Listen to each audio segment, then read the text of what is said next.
Paglabas ko nga sa aking trabaho, ako'y napadaan sa palengke upang bumili ng aming hapunan. Pinili ko nga lang, aray, 2 leg quarter.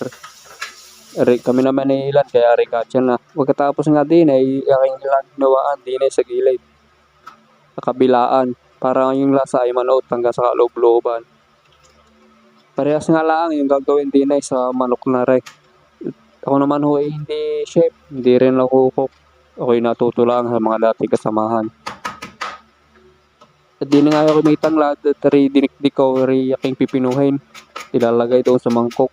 May kasamang luya, patnanggan ng lansa at nagbibigay ng kakaibang aroma at lasa. Kailangan ay pipinuhin lang. At mamaya nga ilalagay ko din sa mangkok na nasa harapan para pagsama-samahin yung lahat ng aking hiniwa. Pagkatapos ko din ay aking nang titimplahan ng pang-marinate para sa mang inasal.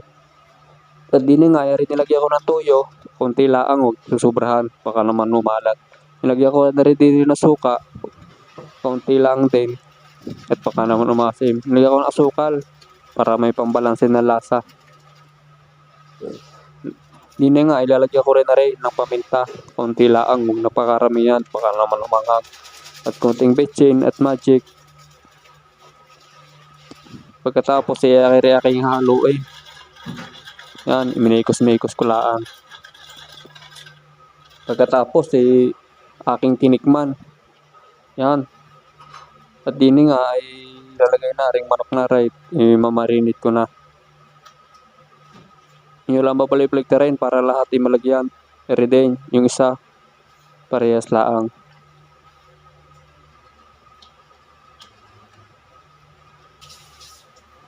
Pagkatapos nga din akin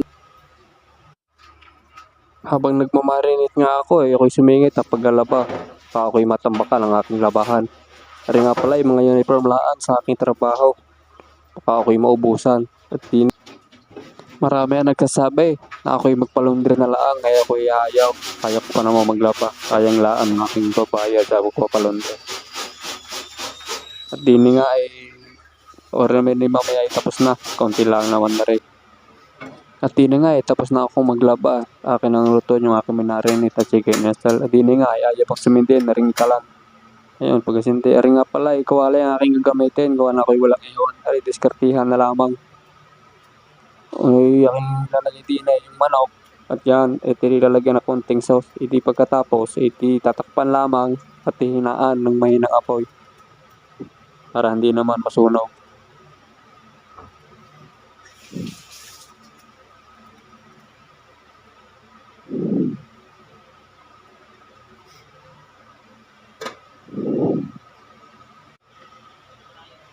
Pagkatapos nga din aking uling pinuksan at aking pinaligtad para naman balansa yung pagkakaluto na ring manok na rin at aking uling tinagpan.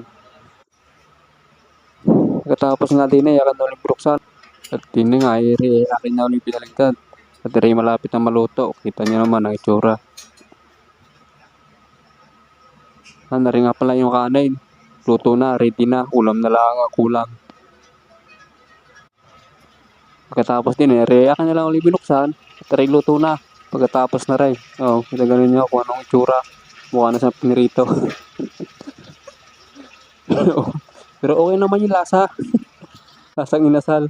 Nung iprito, rin na yung finished product. May sausawan pa, toyo, kalamansi at sili.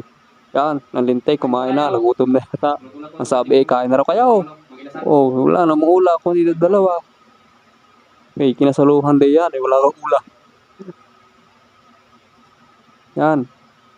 Maraming salamat sa panonood. Pagpasensyahan na lang aking pagbo-voice over din Salamat!